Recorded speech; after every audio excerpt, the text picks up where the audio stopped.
দেখছেন যে 2024 সালে বাংলাদেশে যে ফ্যাসিবাদ বিরোধী আন্দোলন হয়েছে জুলাই আগস্টে, সেই আন্দোলনে যখন 19শে জুলাই ছাত্র জনতার উপর নির্বিকারে গুলিবর্ষণ করা হয় এবং হত্যা করা হয়, তখন আমাদের যে প্রবাসী বাংলাদেশিরা আছেন তারা ইউএইর, সংযুক্ত আরব আমিরাত, সৌদি আরবের বিভিন্ন জায়গায় তারা সংহতি জানিয়ে একটি আন্দোলন করেন। এই আন্দোলনটি হয় 19শে জুলাইয়ে। বিশেষ করে দুবাই, শারজা, আবুধাবিতে তারা আন্দোলন করে সংহতি জানিয়ে, এবং এই ফ্যাসিবাদ বিরোধী আন্দোলনে পুলিশ যে নির্বিকারে গুলি করেছে শিশুদের উপরে আপনারা দেখেছেন, ছাত্রদের উপর দেখেছেন, তার প্রতিবাদ স্বরূপ তারা দুবাইয়ের বিভিন্ন জায়গায় তারা প্রবাসী ভাইয়েরা আন্দোলন করে। এবং পরবর্তীতে আপনারা জানেন যে এটি বিশ্বের বিভিন্ন আন্তর্জাতিক গণমাধ্যমে এটি রিপোর্টেড হয় যে এই আন্দোলনের ফলশ্রুতিতে দুবাই সরকার, বিশেষ করে সংযুক্ত আরব আমিরাত সরকার, 57 জনকে তাৎক্ষণিক গ্রেফতার করা হয় এবং 57 জনকে বিভিন্ন মেয়াদে কারাদণ্ড দেওয়া হয়। যাবজ্জীবন থেকে শুরু করে 10 বছর, 11 বছর কারাদণ্ড দেওয়া হয়।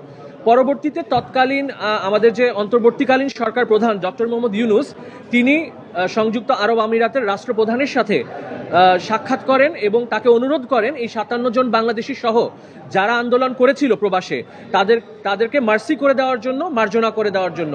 ডক্টর মোহাম্মদ ইউনুসের অনুরোধে সবাইকে মার্জনা করে দেশে ফেরত পাঠানো হয়। এবং দেশে ফেরত পাঠানোর পরে তাদেরকে বলবো, হ্যাঁ, দেশে ফেরত পাঠানো হয়। এবং দেশে ফেরত যখন পাঠানো হয়, তাদের যে ব্যাংক অ্যাকাউন্টে গচ্ছিত অর্থ, তাদের ব্যবসা, সবকিছু জব্দ করা হয় সরকার কর্তৃক। পরবর্তীতে তারা বাংলাদেশ সরকারের সাথে তারা আবেদন করে যে তারা যেহেতু ক্ষতিগ্রস্ত হয়েছে এই আন্দোলনে শরিক হওয়ার জন্য, তাদেরকে পুনর্বাসন এবং ক্ষতিপূরণের জন্য।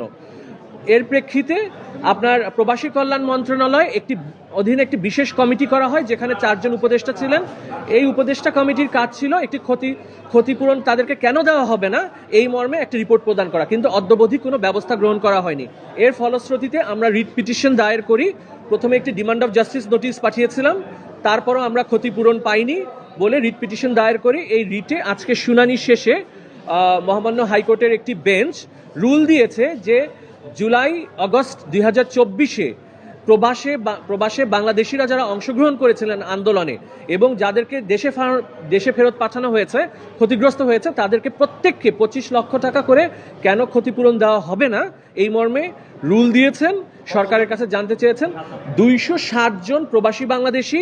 এবং আপনারা অবগত আছেন যে এখানে একটা করুণ ঘটনা ঘটেছে। একজন বাংলাদেশি ইউএইর কারাভোগের সময় জেলে তিনি মৃত্যুবরণ করেন। পরবর্তীতে তার যে ওয়ারিশরা ছিলেন, তার স্ত্রী এবং তার সন্তানেরাও এই রিটের পক্ষ ছিলেন, যিনি মৃত্যুবরণ করেছেন প্রবাসী। আজকে হাইকোর্ট রুল দিয়েছেন এবং প্রবাসী কল্যাণ মন্ত্রণালয়ের সচিব বরাবর আমরা যে আবেদন করেছি ক্ষতিপূরণের জন্য, এই আবেদনটি আগামী 30 দিনের মধ্যে নিষ্পত্তির জন্য আদেশ প্রদান করেছেন। 260 জন প্রবাসী বাংলাদেশি যারা রেমিটেন্স যোদ্ধা, আর একজন প্রবাসে মারা গিয়েছেন, তার স্ত্রী এবং তার স্ত্রী, 208 জনের পক্ষে করেছি।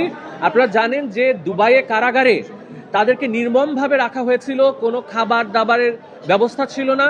তখন তৎকালীন যে অন্তর্বর্তী সরকার, তারা ডক্টর মোহাম্মদ ইউনুস, তার অনুরোধে তাদের সবাইকে মার্জনা করে দেশে ফেরত পাঠানো হয়েছে।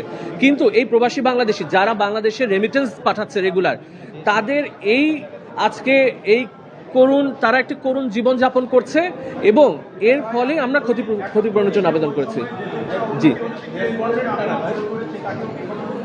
জি, আমরা 208 জন প্রবাসী বাংলাদেশি, এবং এখানে কিন্তু নির্দিষ্ট করে আমরা যে আবেদন করেছি সেখানে আসলে পিটিশনাররা আছে, কিন্তু অন্য কেউ যদি ক্ষতিগ্রস্ত হয়ে থাকেন তিনি যদি দেখাতে পারেন, কারণ আমি একটু ক্লিয়ার করছি, এখানে যে 208 জনের পক্ষে আসছে, 208 জনকে সরকার স্বীকৃতি দিয়েছে, সার্টিফিকেট দিয়েছে যে জুলাই আগস্ট 2024-এ আপনাদের অবদানের কারণে বাংলাদেশ সরকার আপনাদেরকে জুলাই যোদ্ধা হিসেবে স্বীকৃতি দিচ্ছে।